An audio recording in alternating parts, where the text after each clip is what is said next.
আসসালামু আলাইকুম, কেমন আছেন আপনারা? আশা করি ভালো আছেন।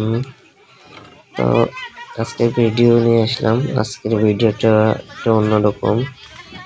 আপনারা জানেন যে আমাদের এখানে মানে ফরিদপুরের আলফাডাঙ্গায় প্রচুর পাট হয়, পেঁয়াজ হয়। তো এখন আমাদের পাটের সিজন, আর আমাদের চরে অধিকাংশ মানুষই পাট বোনায়। একজনের 5,000, 6,000, 10,000 করে পাট হয়। এই সব তো আর নিজেদের বাঁচা সম্ভব হয় না। এই কারণে আমাদের এখান থেকে ট্রলারে করে আইনে পাট বাঁচানো লাগে আর কি, বাঁচাতে হয়।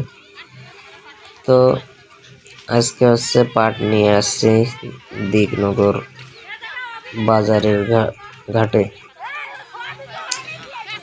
তো এখানে হচ্ছে প্রচুর চাহিদা, পাট বাঁচার লোক অনেক, কারণ এরা ভুইকাজ করে না, কৃষি কাজ করে না এই জায়গার লোকজন। আর এখানে ঘনবসতি, এই কারণে এখানে লোক পাওয়া যায় অনেক। ট্রলার আনলেই শুধু কাড়াকাড়ি করে, এই যে দেখতে পারতেছেন, ট্রলার থেকে নামাতে দেয় না। সিরিয়ালের পর সিরিয়াল এক একজন আছে, মারামারি রাগারাগি করেই। এত বাঁচার জন্য এরা পাগল।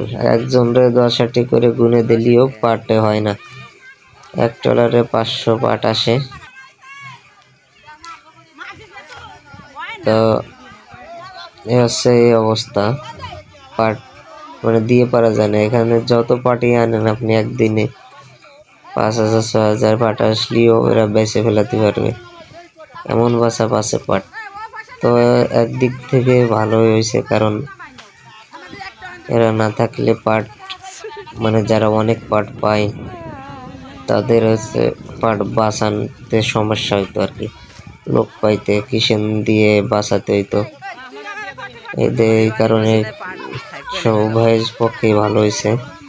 ও যে সামনে দেখতে পারতেছেন ট্রলার, আর একটা বড় ট্রলারে পাট আনছে, ওই সাইডে নামাচ্ছে, এই সাইডে আমি নামাচ্ছি, পিছনে আছে আরো কত মানুষ, তাহলে বোঝেন।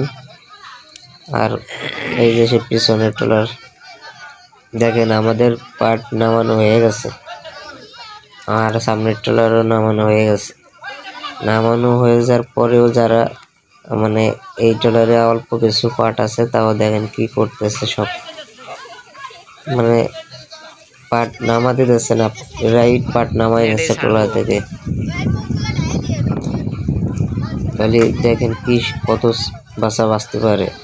আর এখানে পাট আনলে একটা সুবিধা কি, এখানে পাথর আছে, পাথরের উপর দাঁড়াই পাট ধোয়া যায় খুব সংক্ষেপে, ভালোভাবে।